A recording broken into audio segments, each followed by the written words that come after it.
어머니, 요즘 누가 단팥빵 먹어요? 어머닌 그냥 제가 시키는 대로만 하세요.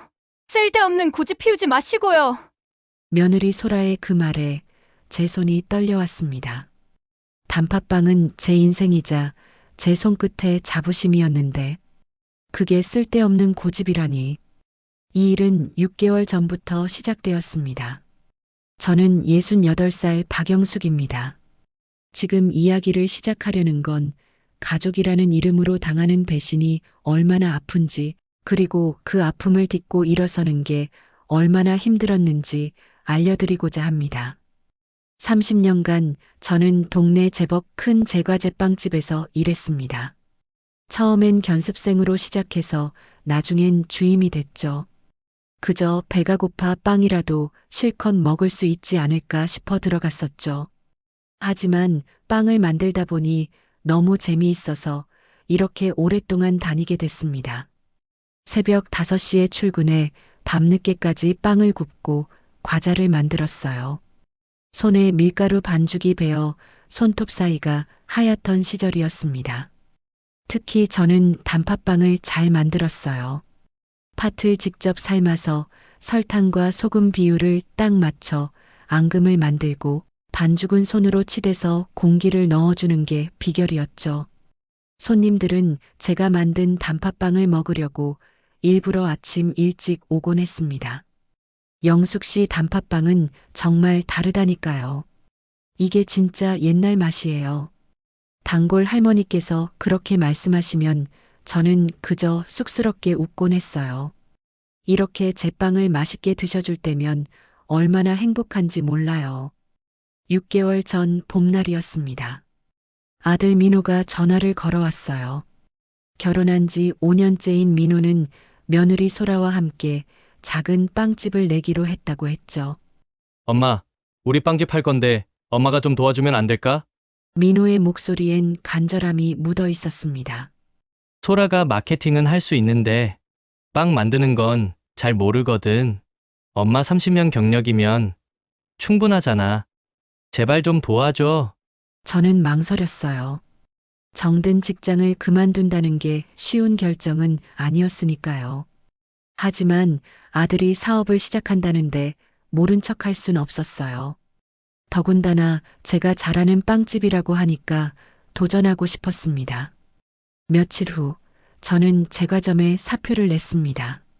사장님은 많이 아쉬워하셨어요. 동료들도 섭섭해했죠. 하지만 저는 결심했습니다. 아들을 돕는 게 제 마지막 역할이라고 생각했거든요.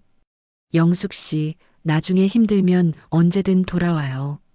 영숙 씨라면 얼마든지 환영해요. 사장님의 마지막 말씀이 왜 그렇게 가슴에 남았는지 모르겠어요. 지금 생각하면 예감이었던 것 같습니다. 아들 부부가 빵집을 연 곳은 신도시 상가였어요. 임대료가 한 달에 200만 원이나 되는 곳이었죠. 인테리어에만 3천만 원을 들였다고 했습니다. 가게 이름은 소라가 정했어요. 소라 베이커리라고요. 어머니, 이렇게 함께 해주셔서 정말 감사해요. 소라는 반갑게 맞아주었습니다. 얼굴에는 미소가 가득했죠. 어머니 기술이면 우리 가게 대박 날 거예요. 엄마 손맛이 최고잖아요. 민호도 기뻐했어요. 저는 그 모습에 마음이 놓였습니다.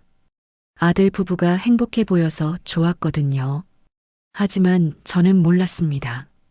이 순간부터 제 악몽이 시작될 거라는 걸 말이에요.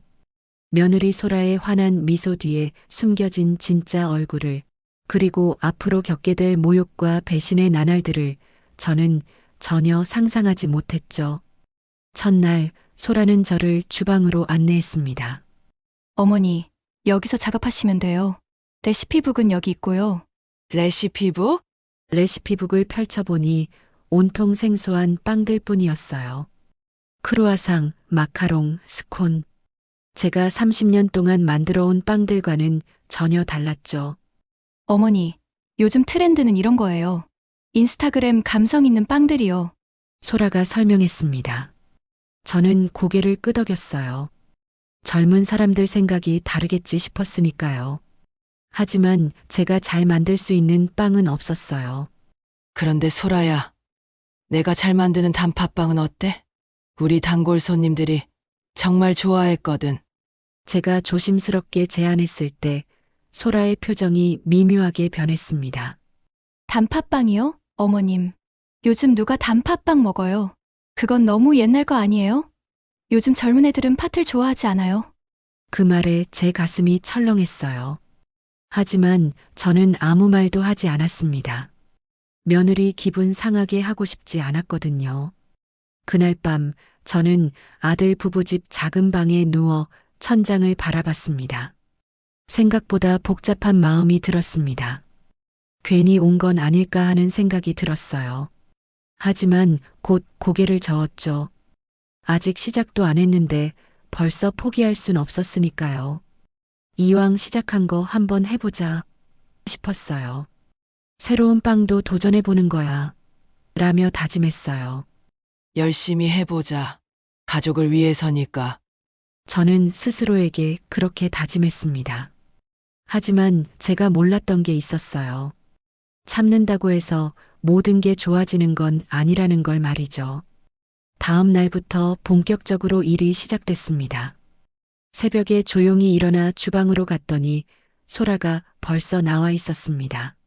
어머님, 일찍 일어나셨네요. 오늘부터 레시피대로 한번 해볼까요? 소라는 노트북을 펼쳐 보여줬어요. 화면에는 화려한 빵 사진들이 가득했죠. 프랑스풍 크루아상, 알록달록한 마카롱, 예쁘게 장식된 케이크들. 이거 다 만들 수 있으시죠? 어머님 경력이면 문제 없을 거예요. 저는 화면을 보며 속으로 한숨을 쉬었습니다. 제가 30년 동안 만들어 온 건 소박한 동네 빵들이었거든요. 한번 해볼게. 하지만 저는 그렇게 대답했습니다. 며느리를 실망시키고 싶지 않았으니까요. 첫 주는 정신이 하나도 없었어요. 크루아상 반죽을 접고 또 접는 과정이 너무 복잡했습니다. 마카롱은 온도와 습도를 정확히 맞춰야 하는데 계속 실패했죠. 제가 잘하던 방식과는 완전히 달랐어요. 어머님, 이건 좀 모양이 안 예쁜데요? 이건 손님들께 내놓을 수 없어요. 소라가 제가 만든 크루아상을 보며 얼굴을 찌푸렸습니다. SNS에 올릴 건데 이 정도로는 안 될 것 같아요. 다시 해주세요. 그렇게 말하고는 휙 돌아서 나가버렸어요. 저는 망가진 크루아상들을 보며 입술을 깨물었습니다. 한 달이 지났을 무렵 저는 완전히 지쳐 있었어요. 매일 새벽에 일어나 반죽을 하고 밤 9시가 넘어서야 정리를 끝냈습니다. 손은 거칠어졌고 허리는 계속 아팠죠. 하지만 소라는 만족하지 못했어요. 어머님, 마카롱 색깔이 너무 진한 것 같아요. 크로아상 겉면이 좀 탔네요. 케이크 데코레이션이 요즘 트렌드랑 안 맞아요. 트렌드. 매일 지적만 쏟아졌습니다. 칭찬은 단 한 번도 없었어요. 아이고, 속 터져 저렇게 지적만 하지 말고 본인이 좀 해봤음 좋겠네. 연신 가슴을 탕탕 두드리며 심호흡을 했습니다. 오랜 제빵의 기술은 있지만 제가 해보지 않았던 빵이 많아 거의 초보 수준이었죠. 그러니 만족할 만한 빵이 나오지 않았어요. 하지만 전 포기하지 않았습니다. 소라에게 지적을 받아도 계속 다시 도전하고 빵을 만들어냈습니다. 어느 날 저녁 저는 용기를 내어 민호에게 물었습니다. 민호야, 엄마 월급은 얼마나 생각하고 있니? 민호는 난처한 표정을 지었어요. 엄마 솔직히 지금 가게가 적자거든. 임대료에 재료비에 여유가 별로 없어. 뭐, 아무리 그래도 아무것도 안 준단 말이야? 너네가 몇 시에 나왔다가 들어가는지 알기나 해? 제가 조심스럽게 말하자 소라가 끼어들었습니다. 어머님, 저희도 정말 힘들어요. 일단 3개월만 지켜보고 그때 가서 정하면 안 될까요? 어차피 가족인데 그 정도는 도와주실 수 있잖아요. 가족이라는 말에 저는 더 이상 아무 말도 할 수 없었습니다. 2달이 지났습니다. 처음 개업할 때는 그나마 있었지만 점점 손님이 많지 않았어요. 화려한 빵들은 가격이 비쌌고 동네 사람들에게는 부담스러웠죠. 하루 매출이 10만 원도 안 되는 날이 많았습니다. 경기가 안 좋아서 그래요. 요즘 안 힘든 사람이 없대요. 소라는 그렇게 말했어요. 하지만 저는 왜 안 되는지 알 것 같았어요. 진짜 문제가 뭔지를요. 빵이 너무 비싸고 맛은 그저 그랬어요. 화려하긴 하지만 정성은 부족했죠. 소라가 인스타에 올린다고 빵의 맛보다는 외형만 신경 썼거든요. 처음 오신 손님들은 한 번 사고 다시 오지 않았습니다. 소라야, 가격을 좀 낮추고 메뉴를 바꿔보는 게 어떨까? 내가 단팥빵이나 소보로빵 같은 거. 제가 제안했을 때 소라는 단호하게 고개를 저었습니다. 안 돼요. 그런 건 촌스러워요. 우리는 프리미엄 베이커리예요. 빵집의 기본인 단팥빵이나 소보루를 찾는 손님이 있었는데도 소라는 자기의 고집대로 나갔습니다. 동네 빵집에서 뭔 프리미엄. 손님도 없는 가게가 무슨 프리미엄인지 알 수 없었죠. 석 달째 되던 날 저는 다시 월급 이야기를 꺼냈습니다. 민호야, 이제 석 달 됐는데 민호는 한숨을 쉬었어요. 엄마, 미안해. 아직도 적자야. 조금만 더 기다려줘. 그래도 최소한의 생활비라도 줘야 하지 않겠니? 어머님, 소라가 날카롭게 끼어들었습니다. 지금 저희가 얼마나 힘든지 아세요? 대출 이자만 한 달에 80만 원이에요. 재료비, 임대료 내고 나면 남는 게 없어요. 그런데 어머님까지 월급 달라고 하시면 저희는 어떡해요? 목소리에 원망이 가득했어요. 저는 할 말을 잃었습니다. 가족이잖아요. 조금만 더 참아주세요. 가게 안정되면 그때 드릴게요. 소라의 말에 저는 한 번 더 참을 수밖에 없었습니다. 하지만 가슴 한구석이 무너지는 것 같았어요. 그래, 가족이잖아. 그날 밤 저는 작은 방에 누워 눈물을 흘렸습니다. 제가 여기 와서 이렇게 하는 게 맞는 건가 싶었어요. 무급으로 일하면서 매일 지적만 받고 월급도 못 받는 이 현실이 말이죠.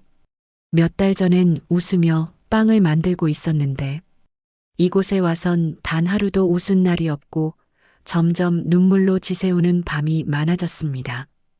하지만 저는 다시 마음을 다잡았습니다. 조금만 더 참자, 우리 민호를 위해서야. 그때는 몰랐어요. 이게 시작일 뿐이라는 걸 말이죠. 앞으로 더 큰 배신과 모욕이 기다리고 있다는 걸 저는 전혀 상상하지 못했습니다. 소라는 새로운 제안을 했습니다. 어머님, 새벽 재료 손질도 좀 해주시면 안 될까요? 저는 SNS 마케팅에 집중해야 해서요. 재료 손질은 제 일이 아니었어요. 하지만 저는 거절하지 못했습니다. 그리고 청소도 어머님이 해주세요. 저희는 영업에 집중할 테니까. 난 하루 종일 빵을 만드는 데만 해도 시간이 걸리는데 청소는 너희들이 해줄 수 있는 거 아니니? 어머님, 마케팅이 얼마나 중요한지 아세요? SNS 홍보를 잘해야 저희 가게에 손님 한 분이라도 더 찾아오죠. 제가 가만히 있는 게 아니에요. 계속 가게 홍보하고 전단지도 돌리고요. 저도 힘들어요. 그러니 청소는 빵 돌리실 때 해주셔도 되잖아요. 말은 잘한다. 어디 봐서 손님이 늘은 건지. 전 당최 알 수가 없었어요. 손님은 더 줄기만 한 것 같은데 말이죠. 제 일은 점점 늘어났고 몸도 힘들어져 갔습니다. 어느새 저는 가게의 전부를 맡게 되어 있었어요. 재료 주문부터 손질, 빵 굽기, 청소, 정리까지 모든 게 제 몫이었죠. 민호와 소라는 홀에서 가끔 손님 응대만 했습니다. 저는 아무 말 하지 않았어요. 참고 견뎠죠. 하지만 가슴속에는 서운함이 쌓여가고 있었습니다. 그 서운함이 언젠가 폭발할 거라는 걸 저는 그때는 알지 못했어요. 가게를 개업한 지 5달째 접어들면서 소라의 태도가 조금씩 변하기 시작했습니다. 처음에는 미묘했어요. 말투가 조금 차가워지고 웃음이 줄어들었죠. 하지만 시간이 지나면서 그 변화는 점점 뚜렷해졌습니다. 그저 매출이 안 나오니 예민한 거라 생각했죠. 자영업이 어디 쉬운가요? 어머님, 오늘 크로아상 좀 탄 것 같은데요? 손님한테 드릴 수 있겠어요? 어느 날 아침 소라가 제가 구운 빵을 보며 말했습니다. 저는 빵을 다시 살펴봤어요. 겉면이 조금 진한 색이긴 했지만 탄 건 아니었죠. 이 정도면 괜찮을 것 같은데. 어머님이 보시기엔 그럴지 몰라도 저는 안 될 것 같아요. 다시 하세요. 소라의 목소리는 단호했습니다. 저는 아무 말 없이 새로 반죽을 시작했어요. 이런 일이 자주 반복됐습니다. 제가 만든 빵마다 트집을 잡기 시작했죠. 너무 크다, 너무 작다, 색이 안 예쁘다, 모양이 일정하지 않다. 매일 뭔가 문제였어요. 어머님, 요즘 좀 집중 안 하시는 거 아니에요? 실수가 너무 많아요. 어느 날 소라가 팔짱을 끼고 말했습니다. 나이가 있으시니까 그러신가? 혹시 힘드시면 말씀하세요. 그 말에 제 가슴이 철렁했어요. 나이 때문에 못한다는 말처럼 들렸거든요. 아직 할 수 있어. 더 조심할게. 저는 그렇게 대답했지만 속으로는 많이 속상했습니다. 한 달 뒤 저는 소라에게 용기 내어 제안을 해보았습니다. 소라야, 우리 메뉴를 한번 손보는 게 어떠니? 손님이 별로 없잖니? 어머님 말씀은 잘 알겠는데요. 제가 누누이 말씀드렸잖아요. 저희는 프리미엄 라인을 유지하고 싶어요. 다른 곳과 차별성을 둬야 살아남는다고요. 소라는 고개도 돌리지 않고 대답했어요. 그래도 단팥빵이나 소보로빵 같은 것도 넣으면 동네 분들이 좋아하실 텐데. 소라가 제 말을 듣고 노트북을 거칠게 닫았습니다. 어머님, 요즘 누가 단팥빵 먹어요? 어머님 그냥 제가 시키는 대로만 하세요. 쓸데없는 고집 피우지 마시고요. 며느리 소라의 그 말에 제 손이 떨려왔습니다. 단팥빵은 제 인생이자 제 손끝의 자부심이었는데 그게 쓸데없는 고집이라니. 소라가 저를 똑바로 쳐다봤습니다. 단팥빵은 진짜 아니에요. 요즘 누가 그런 거 먹어요? 할머니들이나 좋아하시는 거죠? 우리는 젊은 층 공략해야 해요. 단팥빵 만들어봤자 안 팔려서 쓰레기통에 버리실걸요? 할머니들이나 좋아하는 거. 그 말이 제 가슴을 찔렀어요. 저도 할머니인데 말이죠. 어느 날 민호가 조심스레 월급 이야기를 꺼냈어요. 엄마, 그게 소라랑 얘기했는데 뭔데? 한 달에 50만 원 정도면 어떻겠냐고. 50만 원. 저는 잠시 할 말을 잃었습니다. 제가 일한 제과점에서는 한 달에 200만 원을 받았어요. 지금 제가 하는 일은 그때보다 더 많은데 50만 원이라니. 최저시급이 한 시간에 10,000원쯤 되잖니? 내가 하루에 15시간씩 일하는데. 엄마, 우리도 힘들어. 제발 좀 이해해줘. 민호의 목소리에는 짜증이 섞여 있었습니다. 저는 더 이상 말하지 못했어요. 결국 월급은 30만 원으로 정해졌습니다. 하루 15시간, 한 달 30일을 일해서 30만 원. 계산해 보니 시급이 1,000원도 안 됐죠. 최저시급의 10분의 1 수준이었어요. 하지만 저는 또 참을 수밖에 없었어요. 그날 밤 저는 혼자 방에 앉아 생각했습니다. 나 대체 여기서 뭐 하는 거지? 내가 여기서 뭐 하는 걸까? 잘 다니던 직장 그만두고 집 정리하고 여기 와서 매일 무시당하고 헐값에 일하고 이게 맞는 건가? 하지만 저는 다시 마음을 다잡았어요. 조금만 더 견디자. 가게가 안정되면 나아질 거야. 저는 그렇게 스스로를 위로했습니다. 하지만 상황은 나아지지 않았어요. 오히려 점점 더 나빠지고 있었죠. 일주일 후 소라는 새로운 요구를 했습니다. 어머님, 이제부터 재고 관리도 좀 해주세요. 어떤 재료가 얼마나 남았는지 매일 체크해서 알려주시고. 뭐? 그건 소라 내 일 아니었어? 그것까지 내가 하란 말이야? 전 지금 다른데 신경 써야 해서 그것까지 도저히 못해요. 재고 관리는 어머님이 직접 원재료 쓰시니까 더 잘 아실 거 아니에요. 필요한 수량 남은 재고 체크해서 저한테 주세요. 아니 그거 그리고 가게 SNS 사진 찍을 때 어머님은 좀 피해주세요. 화면에 안 나오게요.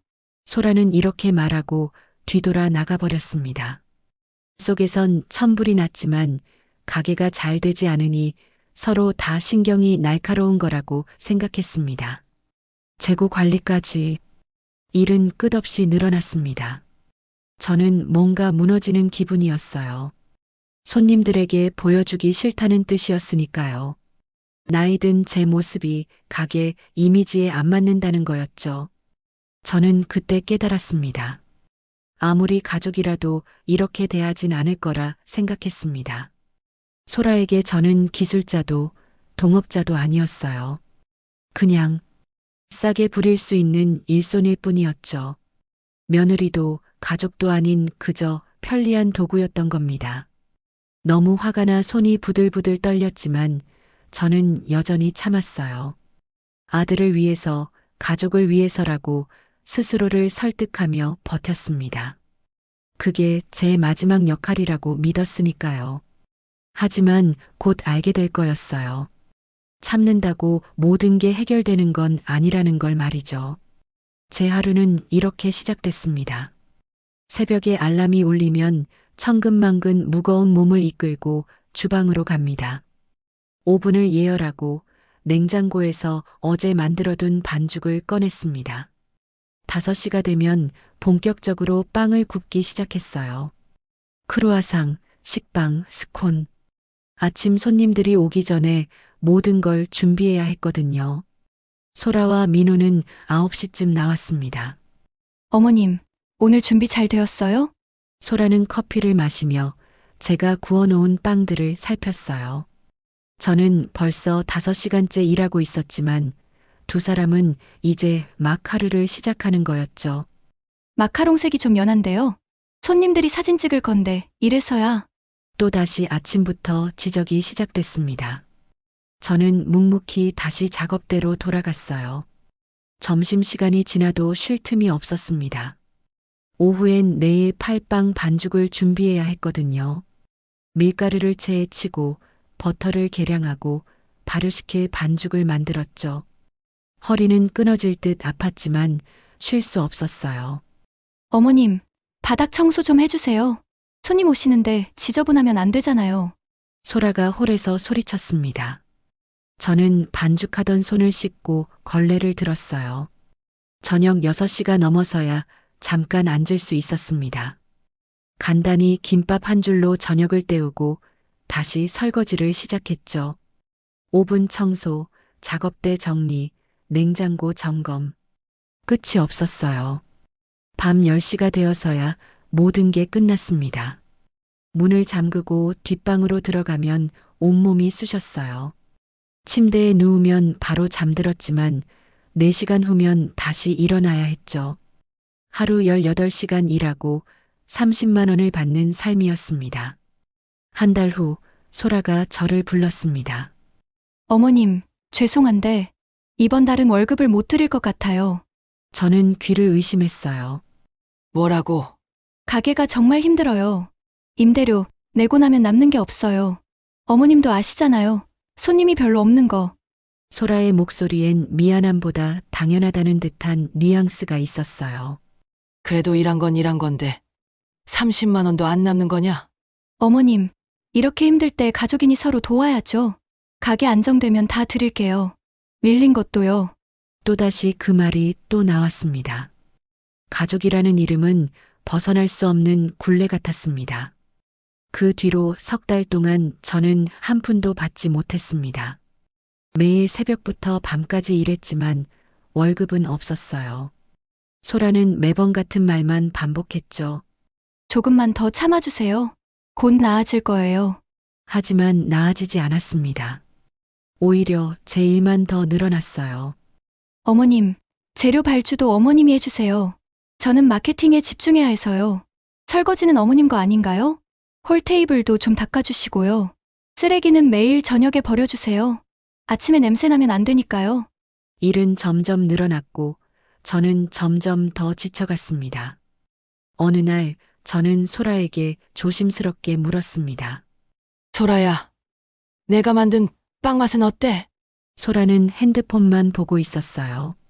그냥 그래요. 특별한 건 없는데요. 손님들 반응은? 글쎄요. 요즘 손님이 워낙 없어서. 그러고는 한숨을 쉬었습니다.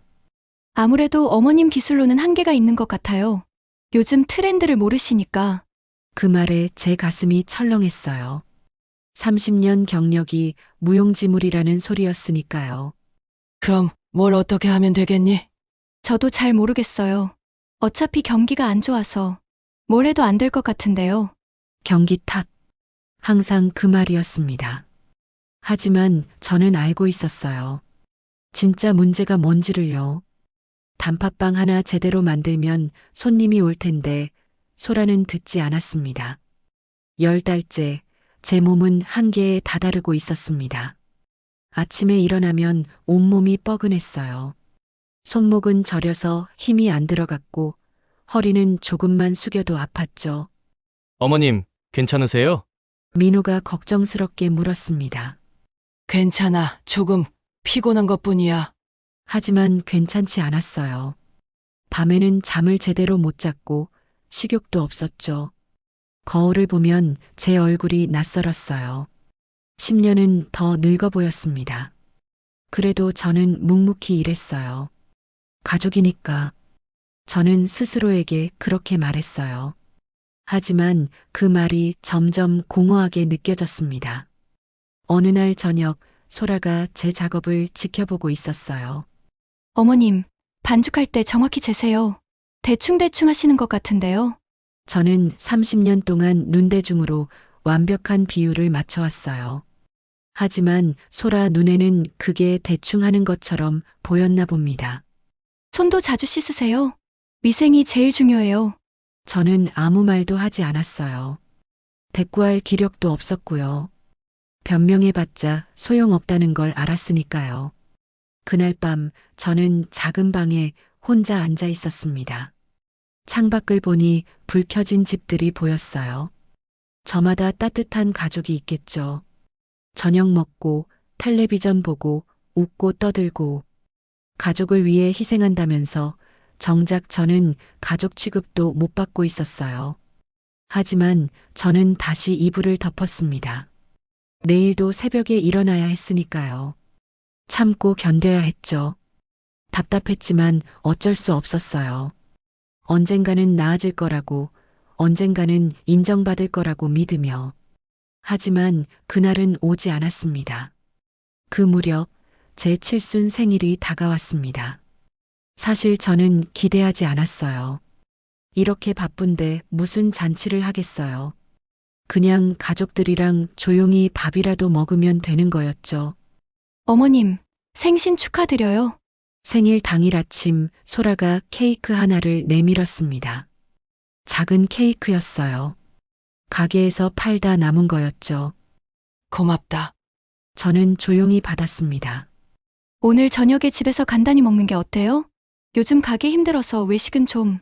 소라가 미안한 듯 말했어요. 저는 고개를 끄덕였습니다. 괜찮아. 그것만으로도 고맙다. 그날 저녁 우리는 작은 식탁에 둘러앉아 된장국에 밥을 먹었습니다. 급하게 끓인 된장국에 김치였지만 그러려니 했습니다.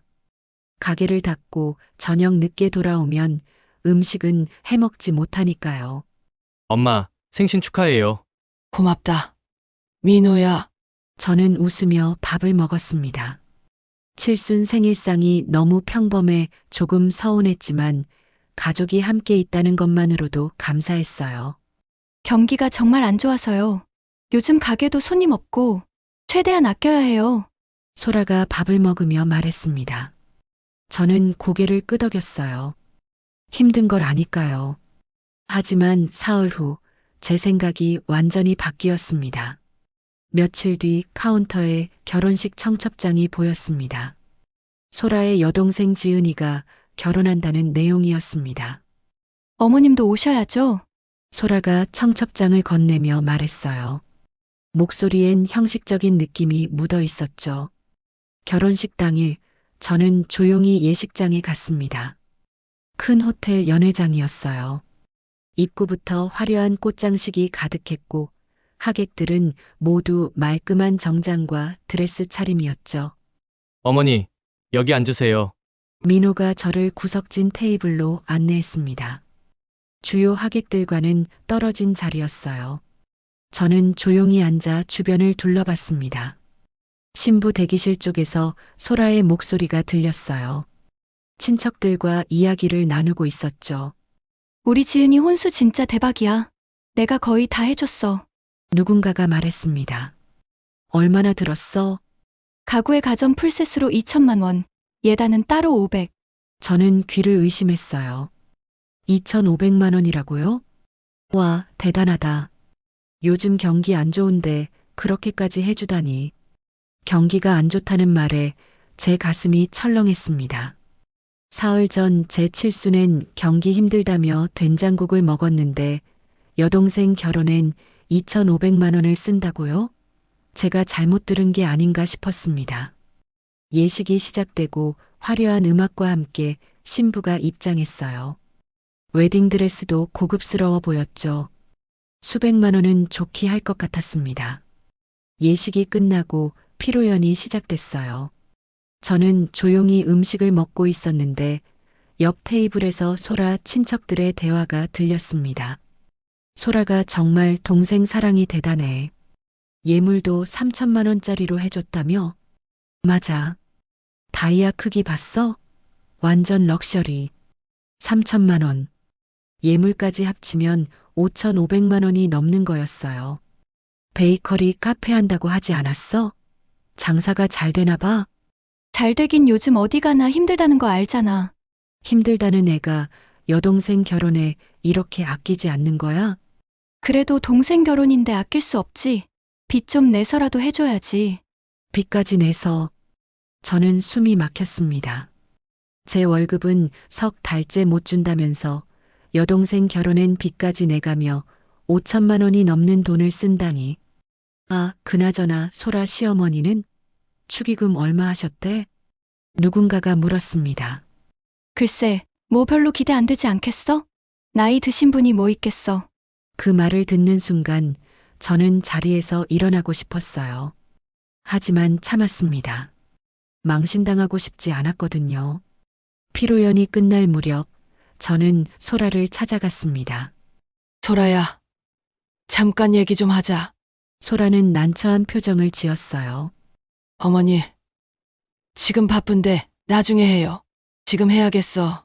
제 목소리가 단호했나 봅니다. 소라가 한숨을 쉬며 따라왔어요.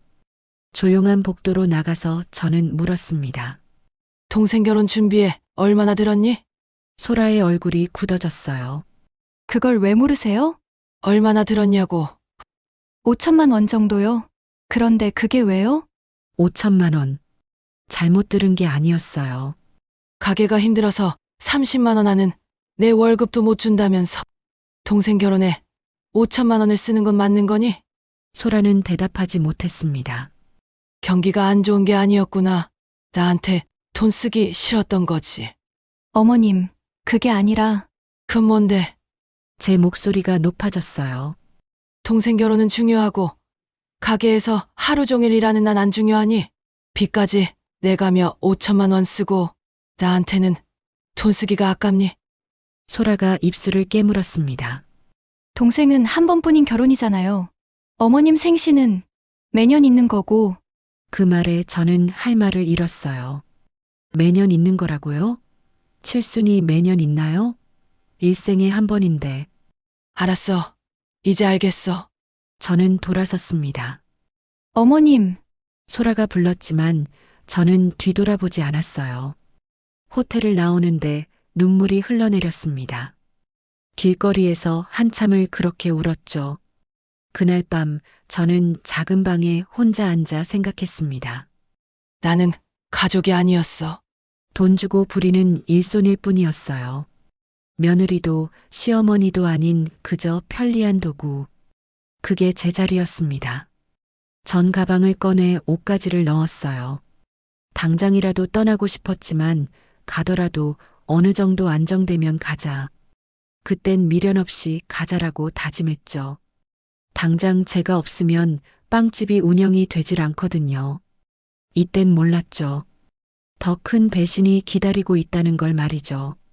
여동생 결혼식 이후 한 달쯤 지났을 무렵이었습니다. 상처는 아물지 않았지만 저는 여전히 가게에서 일하고 있었어요. 그날은 화창한 오후였습니다. 가게에 손님이 별로 없어서 저는 주방에서 내일 쓸 반죽을 준비하고 있었어요. 밀가루를 체에 치는데 홀에서 소라의 목소리가 들렸습니다. 언니, 오랜만이다. 소라가 반갑게 외쳤어요. 저는 살짝 문틈으로 내다봤습니다. 젊은 여자 하나가 들어오고 있었어요. 단정한 옷차림에 세련된 분위기였죠. 너네 빵집 소문 듣고 왔어. 근처에 카페 하나 차렸거든. 진짜 대박. 언니도 이 동네야? 두 사람은 반갑게 포옹했습니다. 소라의 대학 친구인 것 같았어요. 여기 분위기 좋다. 인테리어 제대로 뽑았네. 친구가 가게를 둘러보며 감탄했어요. 그치. 우리 진짜 공들였어. 앉아. 커피 줄게. 소라가 친구를 테이블로 안내했습니다.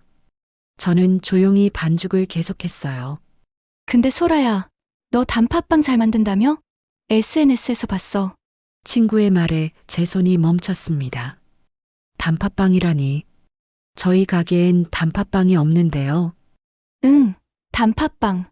우리 안 파는데? 소라도 의아해하는 눈치였어요. 아니, 분명히 아, 맞다. 시어머니가 단팥빵 장인이시라며? 꽤 오래 제빵하셨다고 들었는데. 친구가 핸드폰을 뒤적이며 말했습니다. 저는 귀를 쫑긋 세웠어요. 누가 그런 말을 했을까요? 민호 오빠가 자랑하더라. 어머니가 옛날 제과점에서 30년 일하셨고 단팥빵 하나는 정말 예술이래. 제 가슴이 뛰기 시작했습니다. 민호가 제 자랑을 했다니. 아들이 제 기술을 인정해주고 있었던 거였어요. 그래서 나도 우리 카페에 납품받고 싶어서 왔거든. 요즘 레트로 열풍이잖아.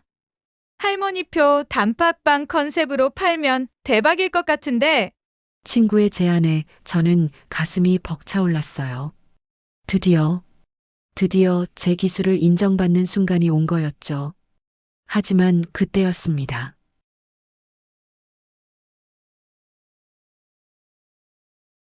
언니, 그게 소라의 목소리가 낮아졌어요. 단팥빵은 좀 아닌 것 같아. 우리 콘셉트랑 안 맞거든. 저는 문틈 사이로 두 사람을 바라봤습니다. 왜? 요즘 옛날 빵 엄청 핫하던데. 성심당도 그거 하나로 대박 난 거잖아. 그건 그거고, 우리는 좀 다른 컨셉이야. 소라가 난처한 표정을 지었어요. 그럼 시어머니 기술은 어떻게 하고? 30년 경력이면 활용해야지. 너 그만큼 페이 줄 거 아냐? 친구가 당연하다는 듯 말했습니다. 그때 소라가 주위를 살폈어요. 저는 재빨리 몸을 숨겼습니다. 솔직히 말할게. 소라의 목소리가 속삭이듯 작아졌어요. 하지만 저는 다 들을 수 있었죠. 시어머니 기술은 그냥 옛날 방식이야. 요즘엔 안 통해. 맛도 별로야. 요즘 누가 단팥빵 먹어. 제 가슴이 철렁 내려앉았습니다. 그래도 경력이 아깝잖아. 경력이 길다고 다 좋은 건 아니잖아. 트렌드를 모르시는데 어떻게 해. 그냥 어르신들 다니는 동네 빵집 수준이야. 소라의 말에 저는 숨이 막혔어요. 그럼 여기 있는 빵은 시어머님이 만드신 거 아니야? 뭐 그냥 일손 도와주시는 거지. 반죽하고 청소하고. 일손. 저는 그저 일손이었어요. 아깝네. 정보 좀 얻을까 해서 왔는데. 언니, 있잖아. 소라가 더 목소리를 낮췄습니다. 사실 시어머니 때문에 좀 힘들어. 자꾸 단팥빵 하자고 하시는데 우리 가게 컨셉이 아니라고. 그렇게 얘기해도 못 알아들으셔. 요즘 누가 먹어. 고집만 세시고. 제 눈에서 눈물이 흘러내렸어요. 그래도 시어머니 의견 좀 들어주지 그래. 나도 힘들어. 매출 늘지도 않고 겨우겨우 유지하는데 자꾸 이것저것 요구하시고. 시어머니가 요구를 해? 응, 월급 올려달라. 단팥빵 하자. 메뉴 바꾸자. 계속 간섭하셔. 월급을 올려달라고요? 저는 무급으로 일하고 있었는데. 저는 그 자리에 주저앉을 뻔했어요. 이렇게 억울할 수가 없었습니다. 힘들겠다. 시어머니랑 일하는 거 쉽지 않지. 정말 힘들어. 차라리 처음부터 안 오셨으면 좋았을 텐데. 소라의 마지막 말에 제 심장이 멎는 것 같았습니다. 안 오셨으면 좋았을 텐데.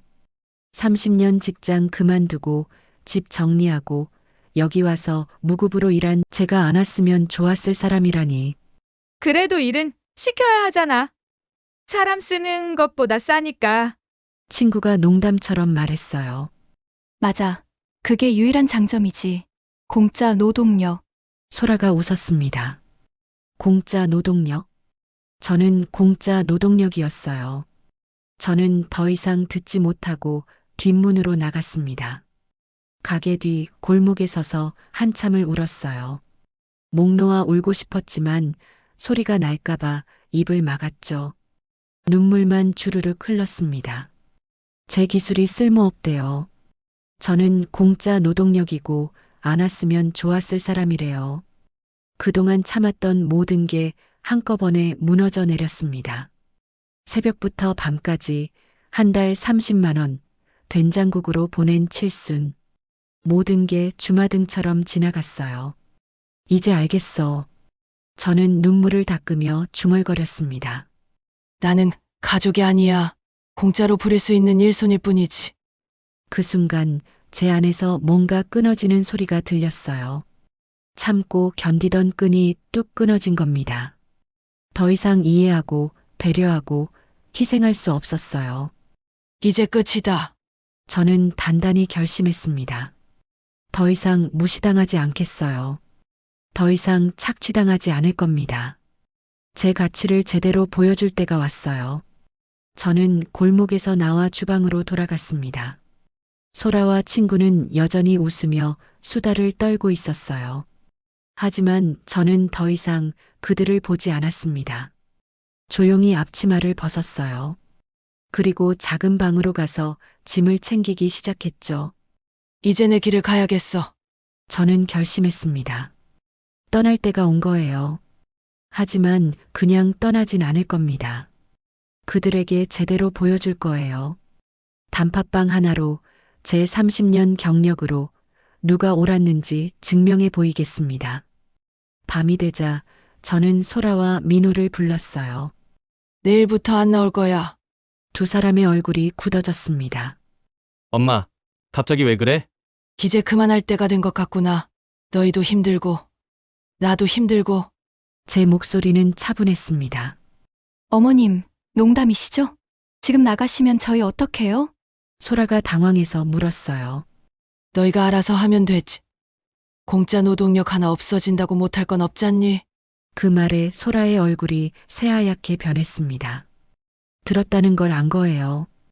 그로부터 석 달이 지났습니다. 저는 가게를 나왔어요. 더 이상 참을 수 없었거든요. 작은 원룸을 얻어 지내면서 다음을 준비하고 있었죠. 그런데 어느 날 민호에게서 문자가 왔습니다. 엄마, 다음 주 토요일 장인어른 칠순이에요. 호텔에서 해요. 꼭 오세요. 소라 아버지 칠순. 저는 핸드폰을 보며 씁쓸하게 웃었어요. 제 칠순엔 두부만 있던 된장국이었는데 사돈 칠순은 호텔에서 한다니. 어머니 안 오시면 체면이 안 서요. 제발 오세요. 저는 한참을 고민했습니다. 가야 할까 말아야 할까? 그런데 문득 생각이 들었어요. 가야겠어. 마지막으로 할 말이 있어. 저는 결심했습니다. 토요일 오후 저는 호텔로 향했어요. 호텔 연회장 앞에 도착하니 화려한 장식이 눈에 들어왔어요. 칠순 잔치라는 금색 글씨, 입구에 꽃 장식, 샹들리에. 제 칠순과는 천지 차이였죠. 문을 열고 들어갔습니다. 넓은 홀에는 이미 많은 하객이 모여 있었어요. 정장과 드레스를 입은 사람들이 웃으며 이야기를 나누고 있었죠. 어머님, 민호가 저를 발견하고 놀란 표정으로 다가왔습니다. 오셨네요. 좋은 자리 안내해 드릴게요. 됐어. 내가 알아서 앉을게. 저는 조용히 뒤편 테이블에 자리를 잡았습니다. 소라가 멀리서 저를 보더니 얼굴이 굳어졌어요. 하지만 하객들 때문에 다가오지는 못했죠. 잠시 후 행사가 시작됐습니다. 사회자의 멘트와 함께 축하 영상이 나왔어요. 소라 아버지의 젊은 시절부터 가족 사진까지 화려한 편집이었죠. 이 자리를 마련해준 우리 사위와 딸에게 감사합니다. 소라 아버지가 단상에서 말했어요. 요즘 같은 불경기에 이런 잔치를 준비하느라 얼마나 힘들었겠어요. 효심이 깊은 자식들입니다. 불경기. 그 말을 듣는 순간 저는 자리에서 일어났습니다.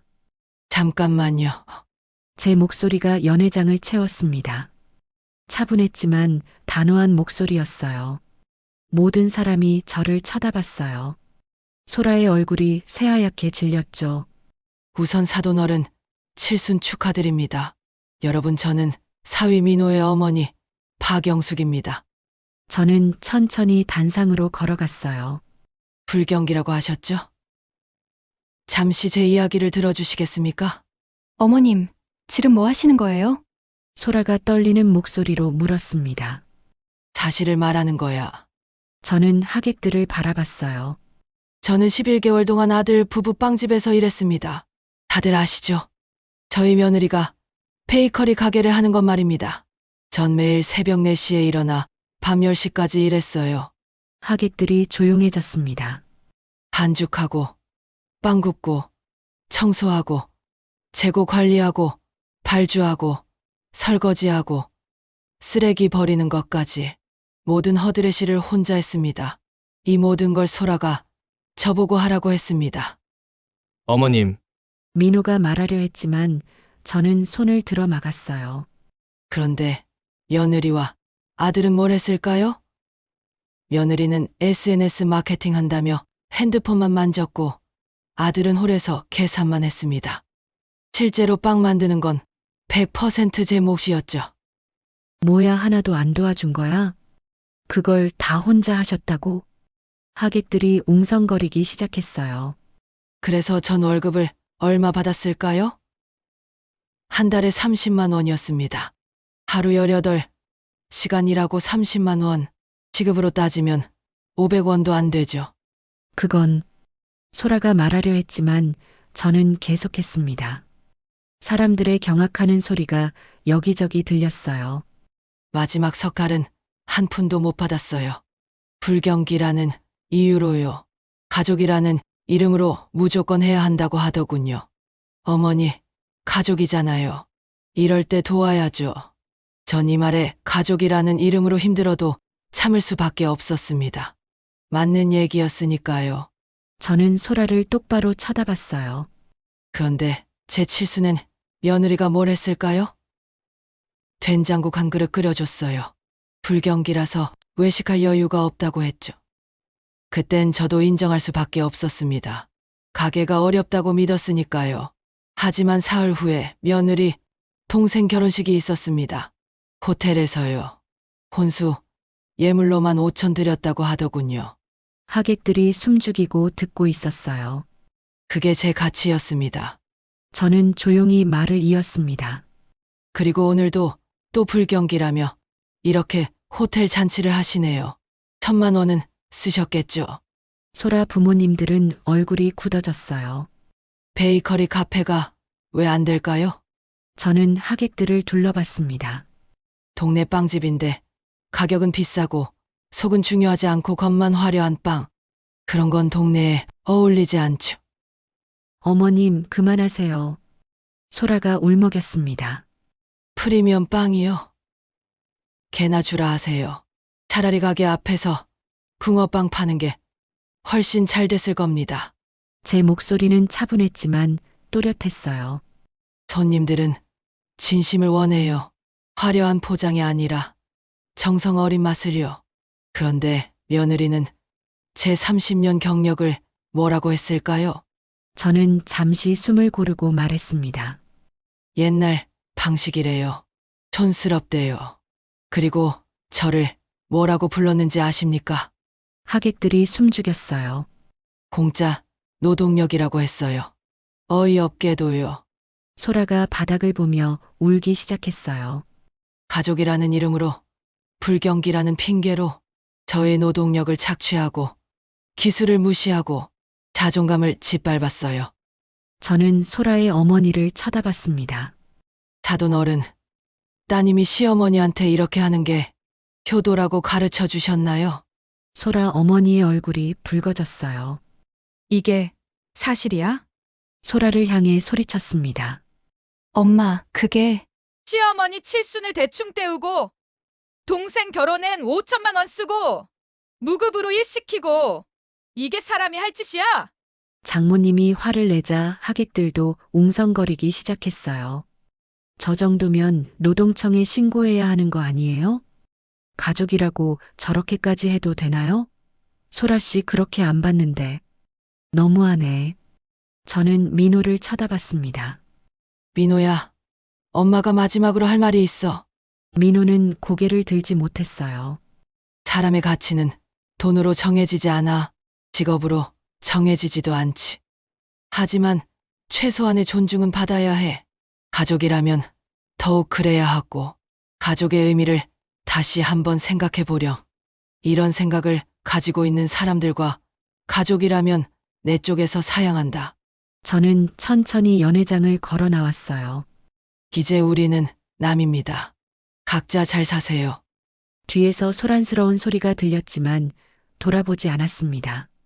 소라가 우는 소리, 장모님이 혼내는 소리, 하객들이 수군거리는 소리. 제가 할 말은 다 했어요. 막혔던 속이 뻥 뚫린 것 같았습니다. 가족이란 이름으로 참고 또 참아야 했던 지난날, 어차피 제 선택이었으니 후회는 없었습니다. 하지만 도를 넘는 며느리의 행동에 좀 더 빨리 박차고 나오지 않는 것 또한 후회했습니다. 호텔 로비에 나오니 다리에 힘이 풀렸습니다. 벤치에 주저앉아 한참을 그렇게 있었어요. 이제 시작이야. 아, 진짜 붕어빵이나 해볼까? 저는 중얼거렸습니다. 제 단팥빵으로, 제 30년 경력으로 무엇이 진짜 가치인지 보여줄 겁니다. 밖으로 나오니 가을 바람이 불었어요. 서늘했지만 상쾌했죠. 저는 깊게 숨을 들이쉬었습니다. 더 이상 참지 않았어요. 더 이상 무시당하지 않을 겁니다. 그날 이후 한 달이 지났습니다. 저는 작은 가게를 하나 얻었어요. 역 근처 골목에 있는 10평짜리 작은 공간이었죠.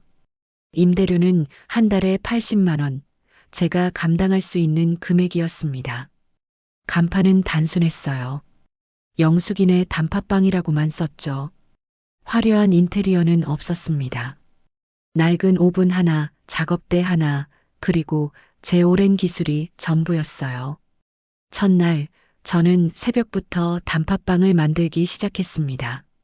팥을 직접 삶아 앙금을 만들었어요. 설탕과 소금의 비율을 정확히 맞추고 은근하게 볶아서 윤기가 나게 했죠. 반죽은 손으로 치대며 공기를 넣어줬습니다. 이게 진짜야. 화려하지 않아도 정성이 들어가면 사람들은 알아.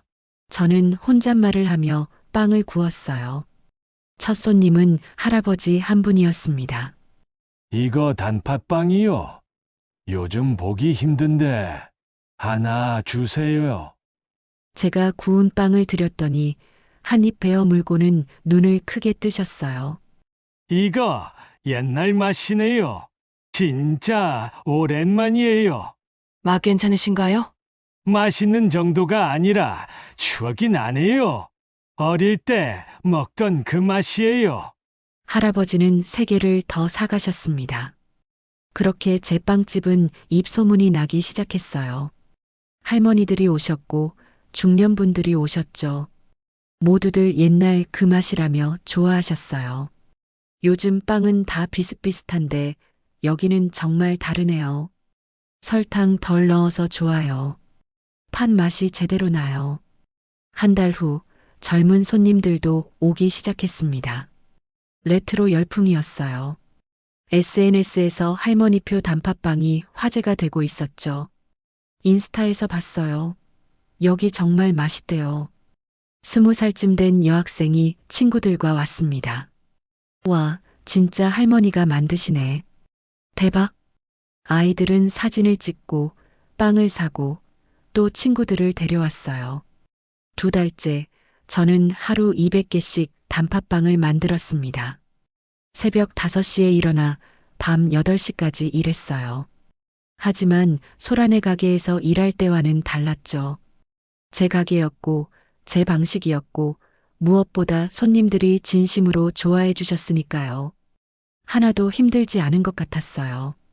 사장님, 내일도 많이 만들어주세요. 선물용으로 20개 필요해요. 단골 아주머니가 예약을 하고 가셨어요. 3달째 저는 조그만 테이블 2개를 더 놓았습니다. 앉아서 먹고 싶다는 손님들이 많아서였어요. 따뜻한 우유와 함께 단팥빵을 드실 수 있게 했죠. 여기 분위기 좋아요. 소박하지만 편안해요. 우리 할아버지가 그러는데 예전엔 빵집에서 소개팅도 했다고 하던데요. 맞아, 만남의 장소라고 하셨어. 젊은 커플이 말했습니다. 맞아요. 그 시절엔 빵이 고급 음식이었거든. 화려한 카페보다 여기가 더 좋아요. 진짜 같아서요. 할머니 빵도 너무 맛있어요. 저 벌써 단팥빵 2개랑 소보루 1개나 먹었어요. 맛있게 먹어줘서 고마워요. 진짜 그 말이 가슴에 와 닿았어요. 그 무렵 소란의 가게 소식을 들었습니다.